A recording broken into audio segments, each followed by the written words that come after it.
felt like a daughter who was sent off to the best boarding school in the world, but whose father didn't even care enough to buy a plane ticket home for Christmas.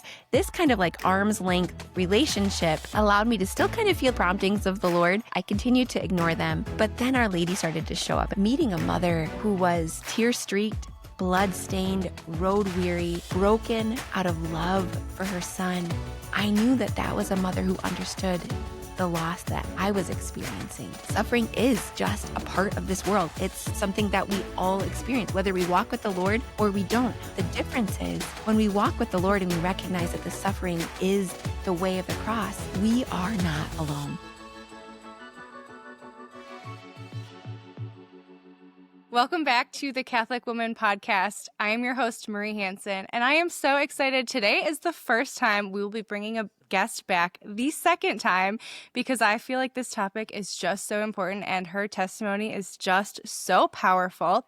So today we'll be talking with Shannon Wendt of Choose Life about the Rosary again, and I am so excited because she has a brand new book out, and we are just going to talk about prayer life and how it can sometimes feel so overwhelming, especially as we're about to approach Lent in a month or so. And I'm just very excited for this episode today. I think it's a breath of fresh air that a lot of us women need, and just to have permission to feel like we don't have to do it all and to find ways to make our prayer life just much more simpler and relational with Jesus. But before we do dive in, I would like to remind you that we are on YouTube now. If you've been listening to the show on audio for years, I'm so glad we're over on YouTube to help reach a whole new audience of people.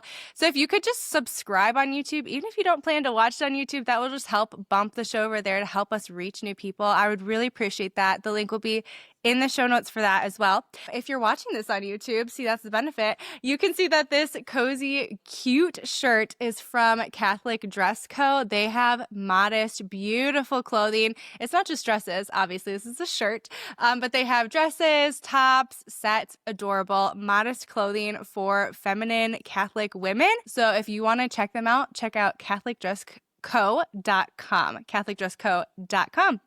All right, well, Shannon is the owner of Choose Life, and she is the new author of The Way of the Rosary. I feel so excited that you're our first repeat guest. I don't do that very often, but I feel like the Rosary is something that is just so important to talk about, and just building that relationship with Mary and Jesus, and it's just beautiful. So before we talk about, the practical ways we can grow our prayer life, especially through the Rosary, can you just tell us again, because I feel like a lot of people might have missed the first episode, or if they did, maybe they don't remember your exact story.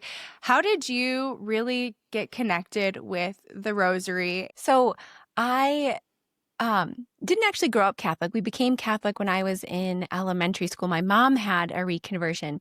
I'll skip that whole part of it. That's a beautiful story. How Our Lady really stepped in and helped guide our family back.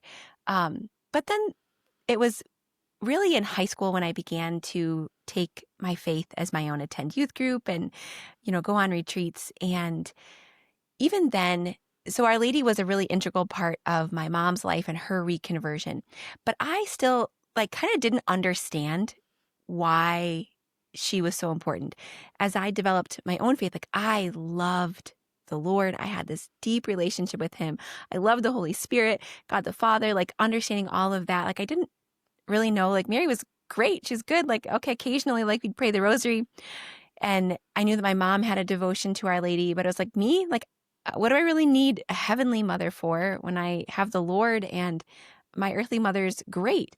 And so I even remember being in high school and we did the high school, the youth group all together did a 33-day consecration.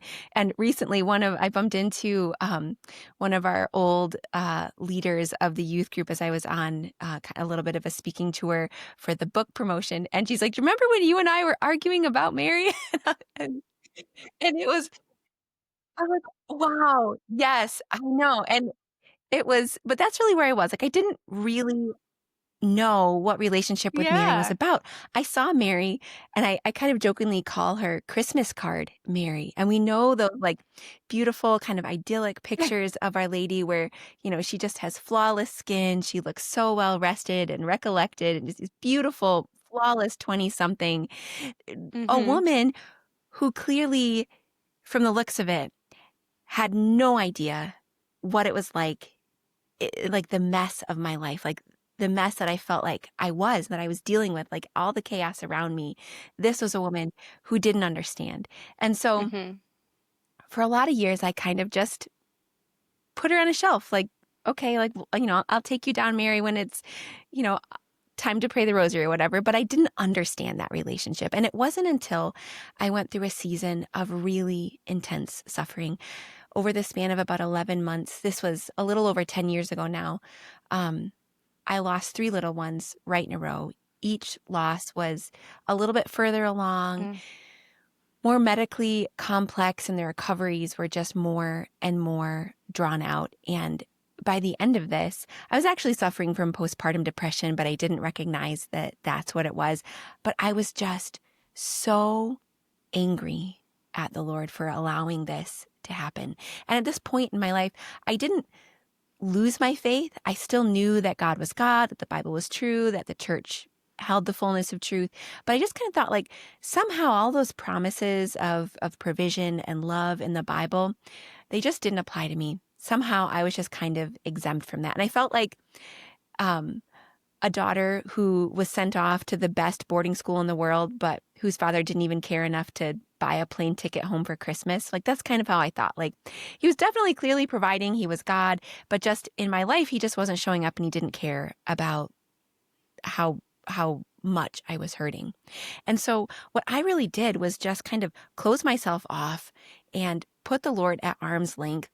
And I just fell deeper and deeper into this depression, this darkness. And really, Satan does his best work when we isolate ourselves and we cut ourselves off from the Lord, and we just think that we've got to like muscle our way through this by our own strength. And that's what I was trying to do, just like get through this storm. And the further I got into this season, this depression, this darkness, the worse it got. Like, I wasn't, time wasn't healing the wounds. I wasn't getting better. I was getting worse and worse. And so I got to the point where I was just so desperate that I finally started to pay attention. Because for a while, the Lord had been kind of sort of subtly pointing me back to the rosary. And it was really easy to ignore because I was just so angry. I had no inclination to pray. I'd kind of made this bargain with the Lord at the time that, like, I'm not going anywhere. I still know that you are God, but I don't love you. I don't understand you. I don't like any of this. So let's just kind of make this deal that I'll keep going through the motions and doing the right things, but we don't really have to talk about this. And you just let me into heaven at the end so that I can see the little ones that I just ached so deeply for. And so this kind of like arm's length relationship allowed me to still kind of feel these like little tiny promptings of the Lord pointing me back to the rosary. I continued to ignore them.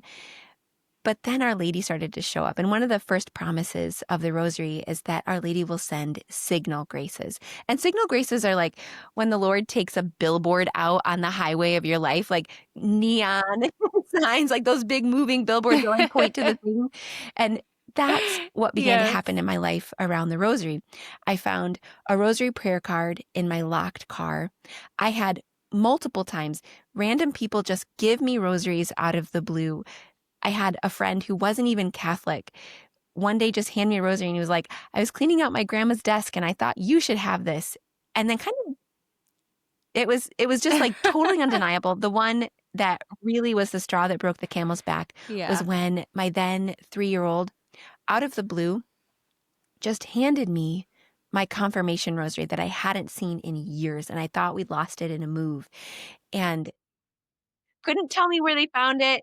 Like, that there was no explanation. It was something that I had searched high and low for a long time, and out of the blue, just here it was. I was like, "Okay, I know very clearly that you are asking me to pray the rosary again." And it was something that I kind of developed as part of like a morning habit, more just like out of routine and like an easy way to start the day in prayer without really understanding.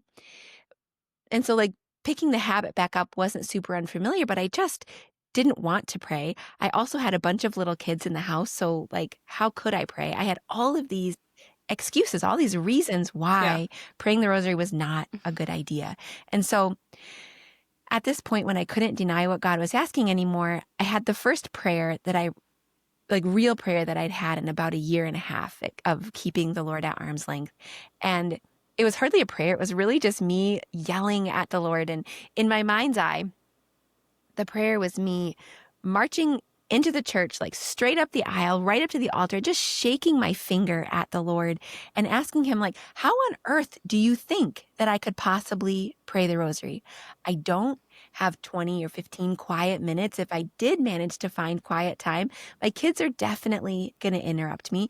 I'm never going to remember to pick up where I left off. I can't even find any of my rosaries. If I do manage to find a rosary, my kids have probably already broken it. So what's the point? And like all of these excuses, I sort of just like flopped them down on the altar and I felt like, see, I told you so. And I didn't wait for a response. There was no like communication, no conversation with the Lord at this point. I just felt like, I told you so.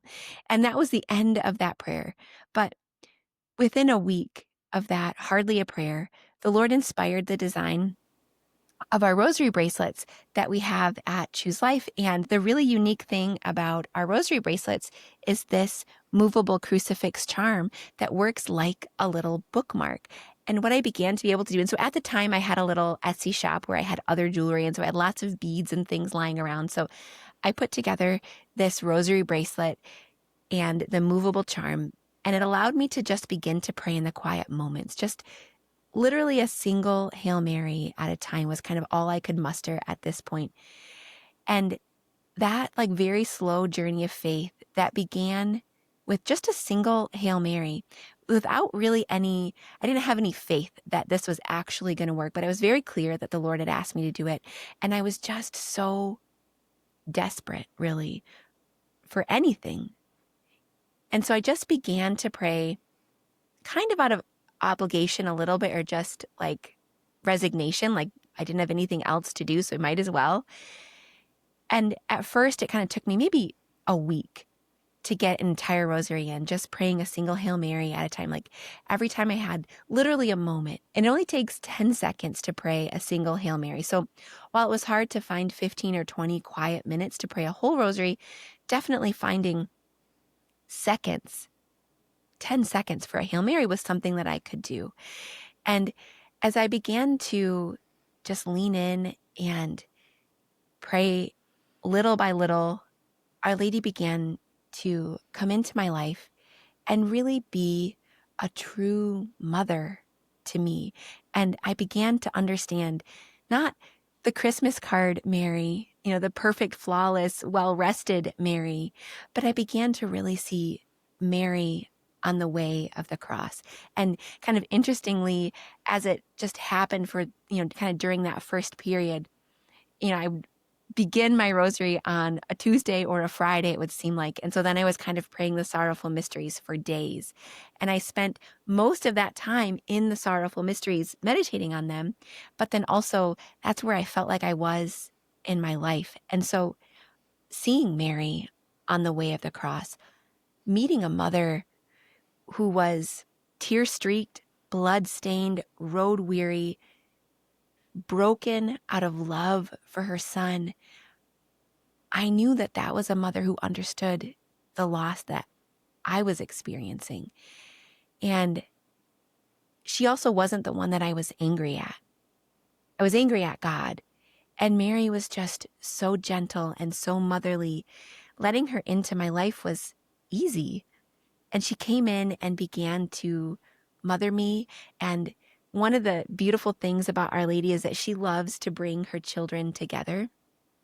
And so she brought incredible women into my life, both women online whose beautiful stories of incredible loss really gave me an example and really a roadmap out of this darkness of how to love well, how to suffer for love well, what that really looked like. And at first, I saw these women and how are they suffering deeper sorrows than I've experienced, but still love the Lord and still have joy. And at first it was kind of like, like a train wreck that I just needed to like watch, like how on earth, like I didn't understand it. But then I began to really see their deep faith and their love, and that it was love that propelled them and that buoyed them and kept them afloat through all of this. And then also like beautiful women in my life who began to share their stories of loss with me and walk alongside me in my grief. And doctors and therapists and, right kind of treatments and all kinds of different things, just physical healing as well. You know how sometimes a single image can stop you, soften you, almost open a window in your heart? Hannah Briley, owner of Mangio Arts, believes that's no accident because it's through our hearts that we encounter beauty, and beauty is the doorway to God, a doorway that invites us into conversion time and time again. That's why the art we place in our home matters. We all need those small daily encounters with Christ, glimpses of Him woven right into the rhythm of our everyday life. From beautiful images of Our Lady, visual reflections on Christ and the saints, to scenes that reflect holiness of everyday life, Hannah Briley pours prayer and intentionality into each art piece created. But she also knows that beauty is personal, which is why Mangio Arts offers custom commissions as well, such as family portraits, pet portraits, house paintings, custom saint devotions, and so much more. Know a couple who would love their wedding photo transformed into one-of-a-kind art? Or a family moving to a new home who wants to capture the memories of a place they leave behind? Mangio Arts can capture those moments for you in a beautiful, irreplaceable work of art. Whether in wood burning, watercolor, or charcoal, each piece is handcrafted to be cherished for years to come.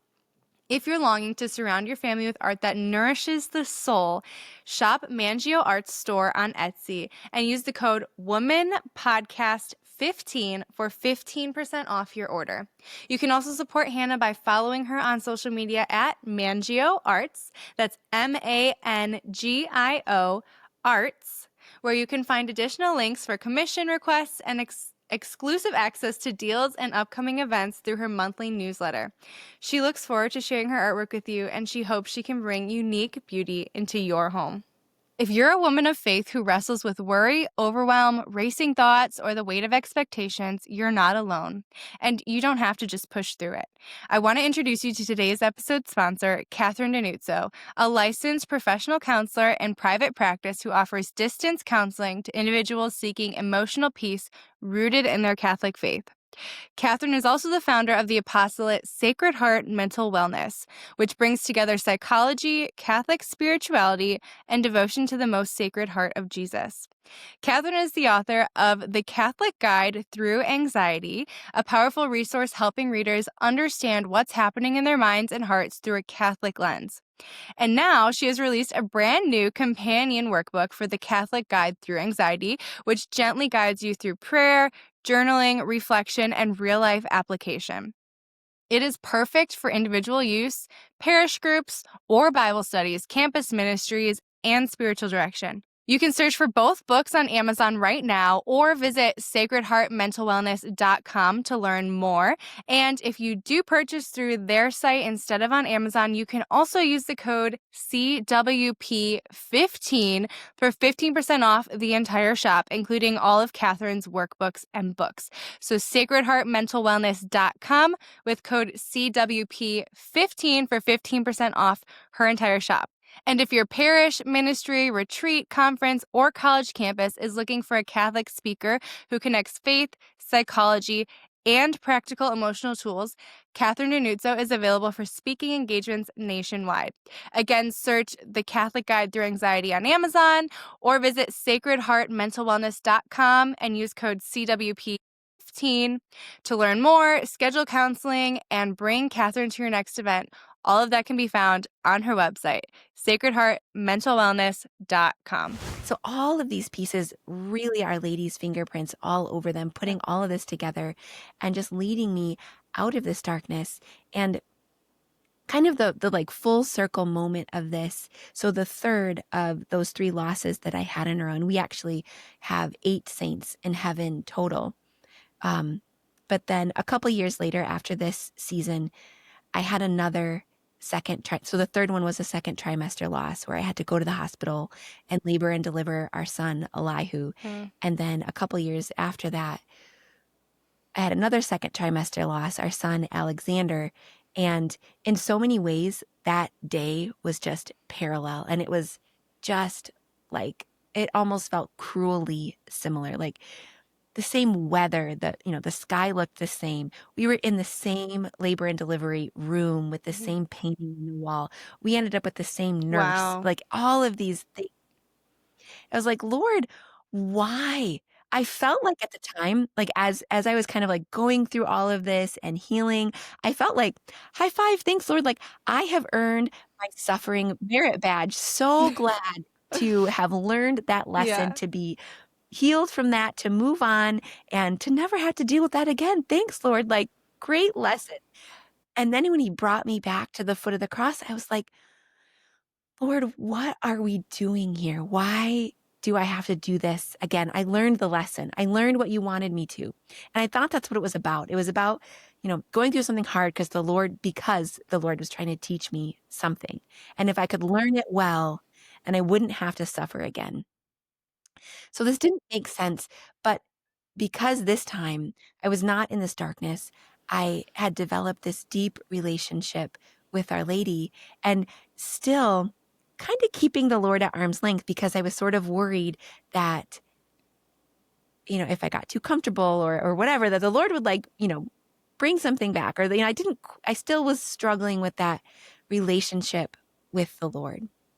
And it was in this second loss, second trimester loss, where everything began to kind of line up and feel the same. And in a lot of ways, this was even harder than it was before. I was in a different place spiritually. I didn't feel so desolate and empty, but it was even heavier remembering all the ones that had gone before that I was aching for.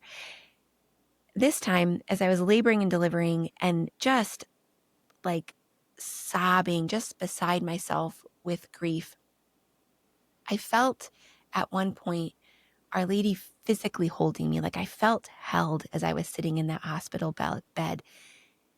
And then I felt Our Lady hand me over to my Father and place me in his arms. And what I realized in that moment was as I was sobbing, the Lord's chest was heaving right along with me. And his heart was just as broken as mine was. And that every step of the way where I thought that he was being distant and I'd put him at arm's length, his heart was breaking. And he never desired for any of this to happen. He didn't cause it so that I could learn a lesson. And what I really began to learn as I began to kind of reconcile my relationship with God the Father was that suffering is just a part of this world. It's something that we all experience, whether we walk with the Lord or we don't. We all experience suffering. But the difference is when we walk with the Lord and we recognize that the suffering is the way of the cross, we are not alone. We walk with Our Lady. We walk this path that the saints before us have trod, and we can learn from this incredible communion of saints who love us and want to walk this with us. And we walk arm in arm with other pilgrims on this journey as well, our real life friends and family and the people that the Lord brings into our life to help us to walk this way of the cross, to be Simon of Cyrene for us. And this is really still the journey that I'm on. It's not, like I thought the merit badge that we earn and we move on and we learn a different lesson.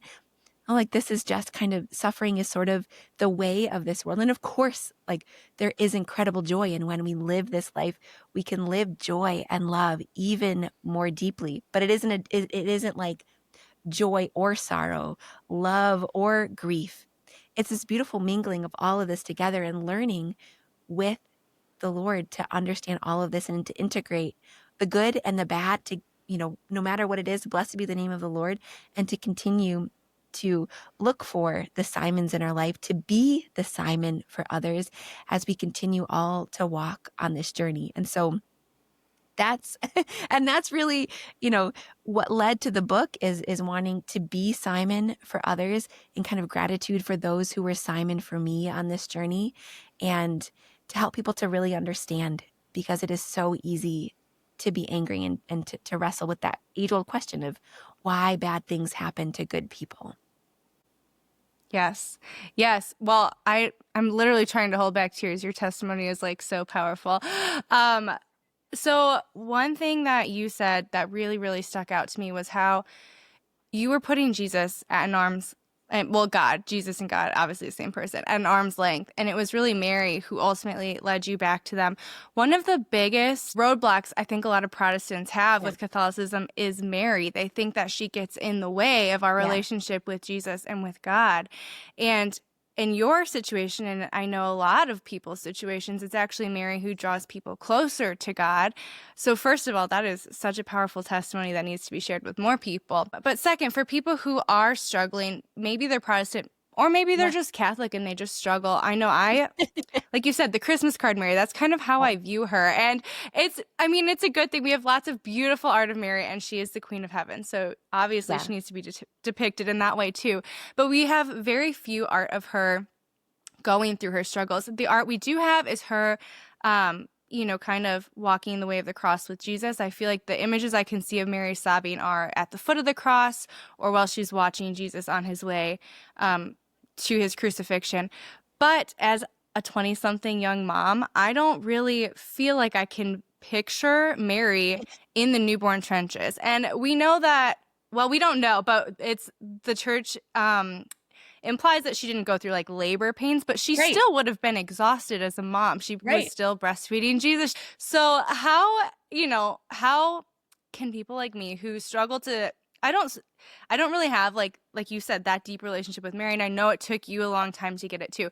How can young moms or just young women like me really see Mary or see themselves in Mary and connect with her, the struggle she would have had as a young woman too? I chose the artwork for the book that I did because I love that Mary looks a little rough. Like this is Mary with newborn Jesus. She's got dark circles under her eyes. Like you can see in her face that she's smiling, but she looks exhausted. And the artwork, like it's actually like rough. It's not perfect. The lines aren't, totally clean. And that's, I think, how so many of us feel in those moments of especially early motherhood. And that, I think, to understand, spending time with the images of Mary, and like you mentioned, there are so many beautiful pictures.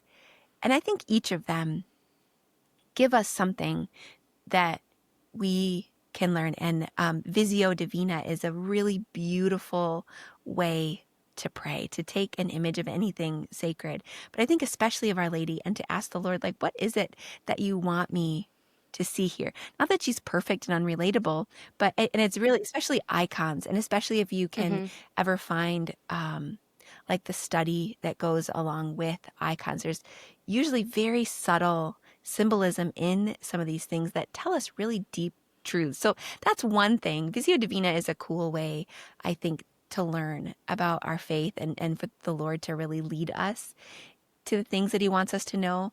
But I also think practically, it's just something that we have to just start. We just have to do it.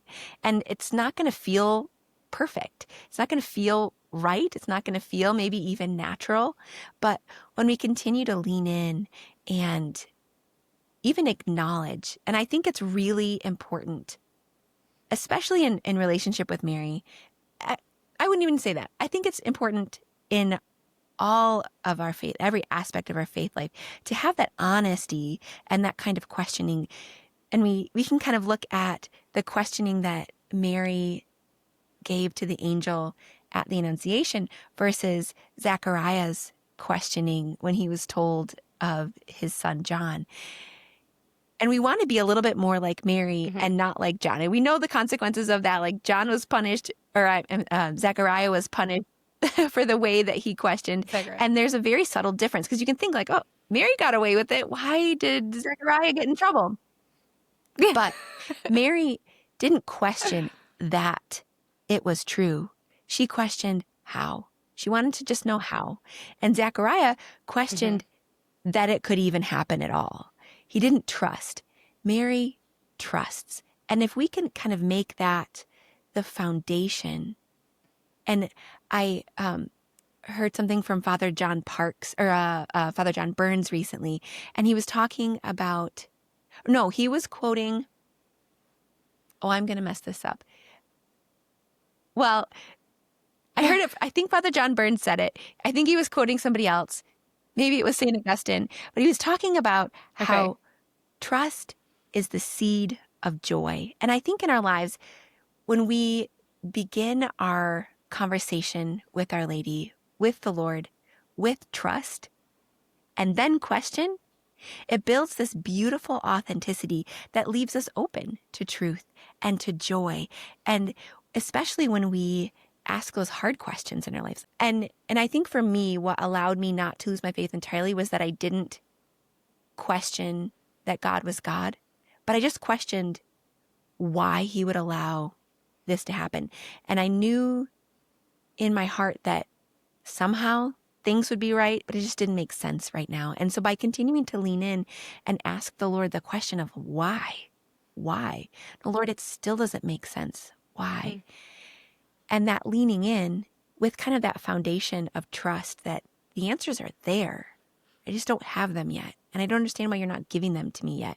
And that like real wrestling, and that kind of wrestling, I think, is very Marian.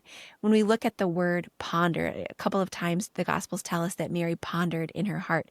That translation of the word ponder in other parts of the Bible mean to like wrestle with something or to come together heatedly. And so, we might think like, oh, Mary pondered, like she just meditated and thought peacefully. No, it might have meant that Mary really like wrestled with the Lord. And we think, about the heaviness of the message at the presentation where Simeon prophesied that her heart would be pierced.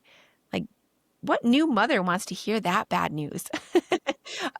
And so, very rightly so, she took that to the Lord and wrestled with him a little bit. Like, Lord, I believe that you will, that will be for your good, and that will make sense, that it'll do something, but why and what? And, like, how is that going to come about? How am I going to be able to handle my heart being pierced with a sword? Whatever it was. And I think for us, like, to use that as a model in our relationship really builds a very, very strong foundation upon which we can grow. And when we ask those real questions and lean in, and we're continuing, because it's also like an invitation. We're not, when we really question like Zechariah, we're almost closing the door. But that questioning of Mary leaves the door open for the Lord to come in and answer.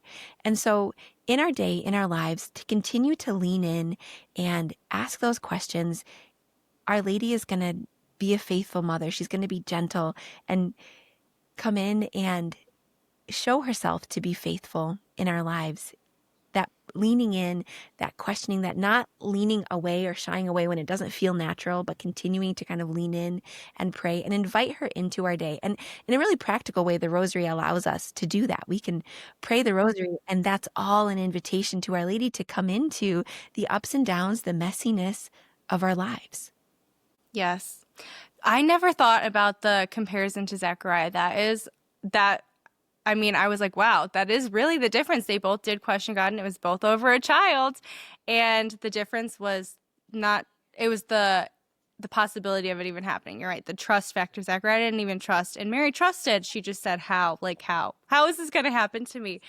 And so that is huge, just to realize, with that foundation of trust comes joy, like you said. And I believe it was probably Father John Burns. He talks a lot about that as a theme. So I'd love to pivot a little bit and talk about Lent coming up and how we can develop this relationship. I don't know, maybe it's just me, but I always feel overwhelmed with Lent, both Lent and Advent. I know we just finished Advent, but I always feel overwhelmed with, I have to do it all. I want to do this in my prayer life. I want to do this in my home life. I want to do this with the kids. And it just feels like so much, and I never end up sticking sticking with it. It's like New Year's Right. resolutions. It's always gone before Right. I ever actually get through it. So for people who are feeling overwhelmed or who are extremely busy, or maybe their schedules aren't busy, but their heart is just Yeah. like you, where they're just putting God at an arm's length right now.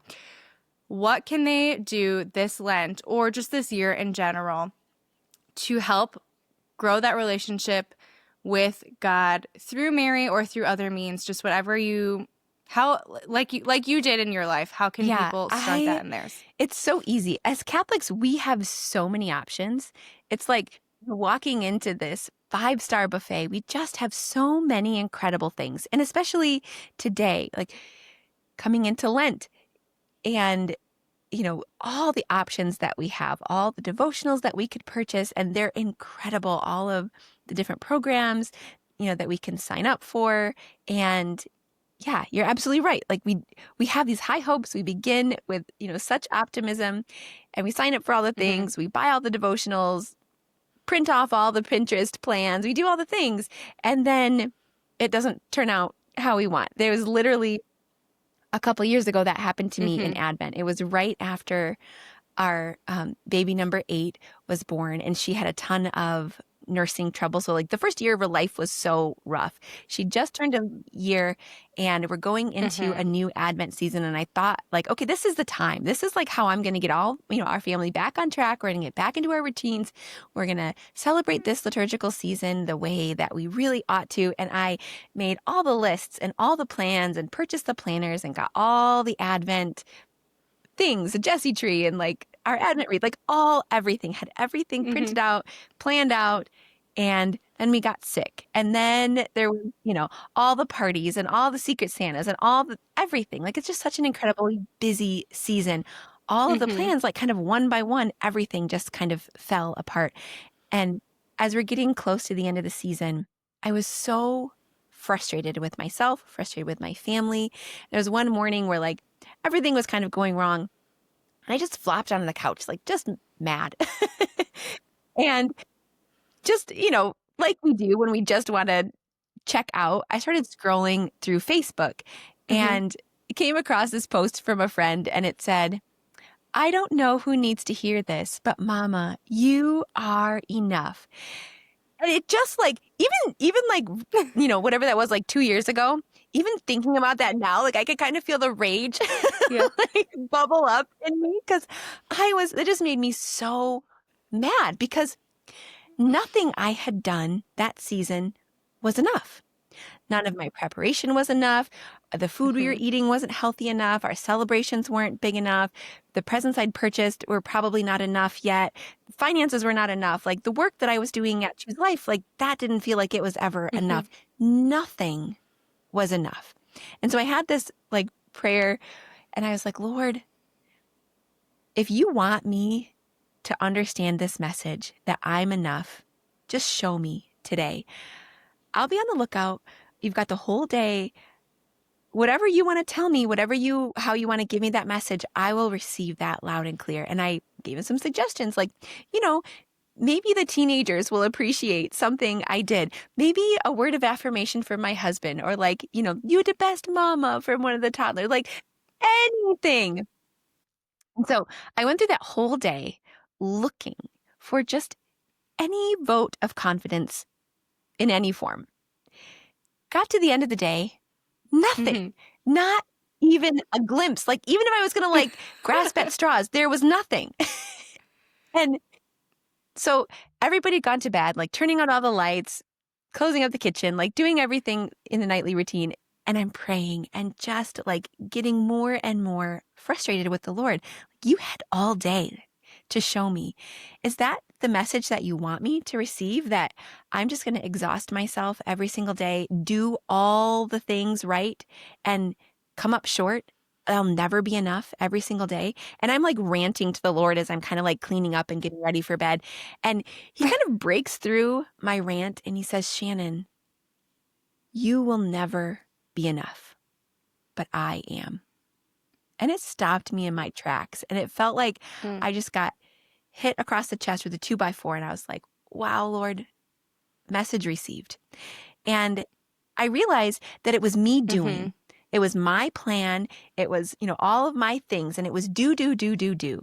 And I hadn't spent any time that season Mm-hmm. really trying to be in relationship with the Lord. I really had it backwards. And I thought that like we do all of these things and then we're going to really understand what Christmas is about. We're going to really understand Jesus coming into our lives.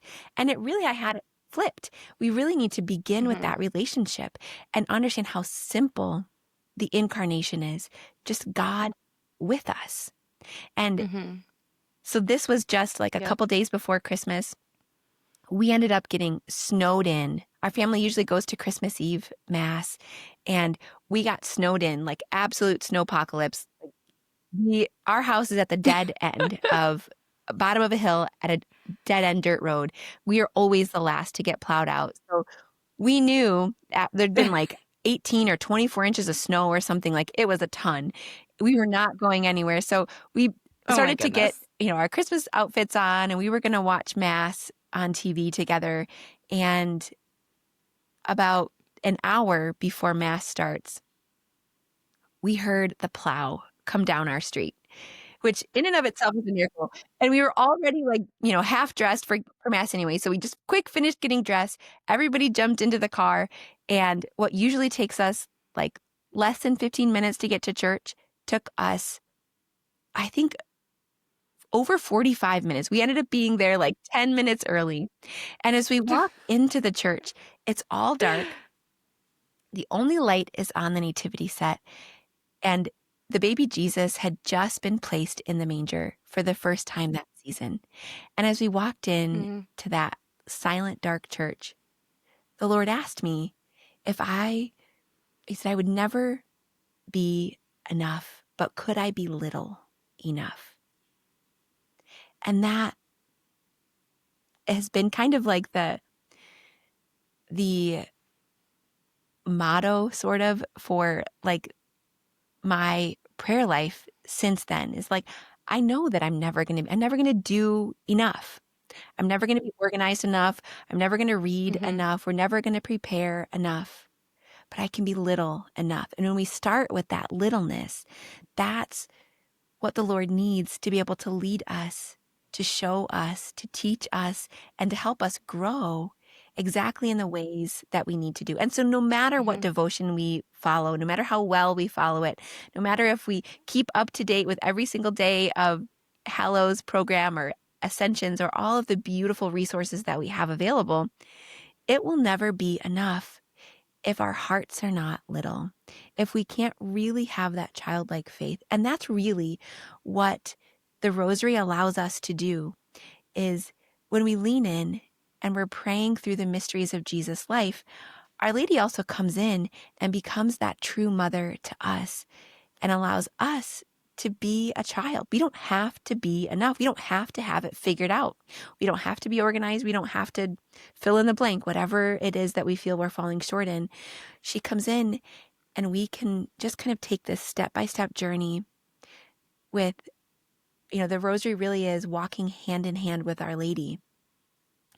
And that is really the simplicity of all of it. And when we begin with just that relationship, that leaning in, that conversation with Our Lady who leads us to the Lord, that's where we begin. And that's how we should begin right now. And we don't have to wait until Ash Wednesday to Mm-hmm. begin that. That really begins today.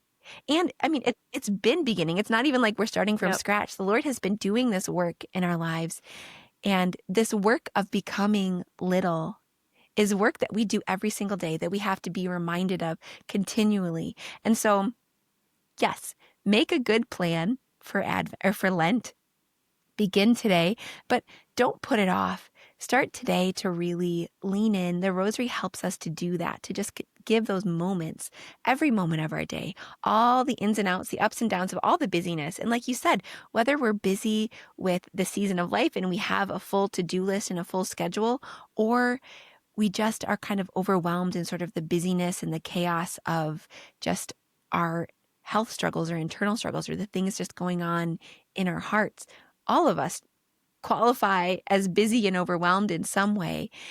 And in all of that, in the midst of all the ups and downs and everything, if we're leaning in those moments to have that conversation, really inviting Our Lady into relationship, into our lives, allow her to be the mother, choosing again to be little, then it lays this incredible foundation. And then we can build all the other things. We can build the devotions. And the Lord is really then leading us to all of that. So instead of just doing all the things that we feel like we should do, we're going to be led to the right thing, the next right thing. And then, when we're in that place, having chosen that, that right thing, then the Lord takes us that next step. And it's this beautiful journey of trust and that like step by step kind of journey of faith, journey of, that's what the way of the Rosary is this slow step by step journey, just one step at a time, hand in hand with Our Lady, allowing her to lead and be little enough to be led. Wow. All of this is so perfect before Lent, but just to start today, like you said. So where can people find you, pick up your book? And then also, I know Choose Life. Yes, chooselife.com, and that's CHEWS life.com is where we have all the good stuff. All of our gemstone rosaries, all of our rosary bracelets are there. And like you mentioned, that really is kind of where it began. It's the heart of what we do. It really helps women to develop that prayer life, that real relationship amid the busyness of all that we do. We kind of jokingly call it the excuse-proof rosary. And so that's the heart of what we do. And then we've gotten very well known for all of our kids' products, our silicone rosaries and board books and Mary dolls and all the awesome stuff. There's so much fun stuff there. We also have a men's brand that we recently launched. So for those of you guys with men in your lives, Crux Invicta, CRUXINVICTA.com is our men's brand. So we've got manly rosary bracelets and traditional style rosaries there as well, and some apparel and other things.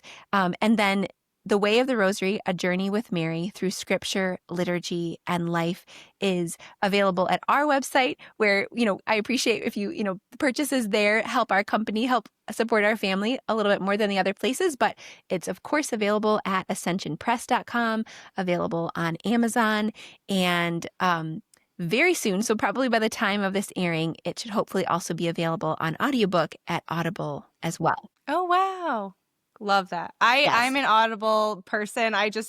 Being busy, I feel like I just only do audiobook stuff. So I love that. That's so great. Shannon, thank you so much for being here today. I really, really appreciate this chat with you. And thank you also to Mangio Arts and to Sacred Heart Mental Wellness for sponsoring this episode as well. I hope you guys have a great rest of your week, and I will see you in 2 weeks.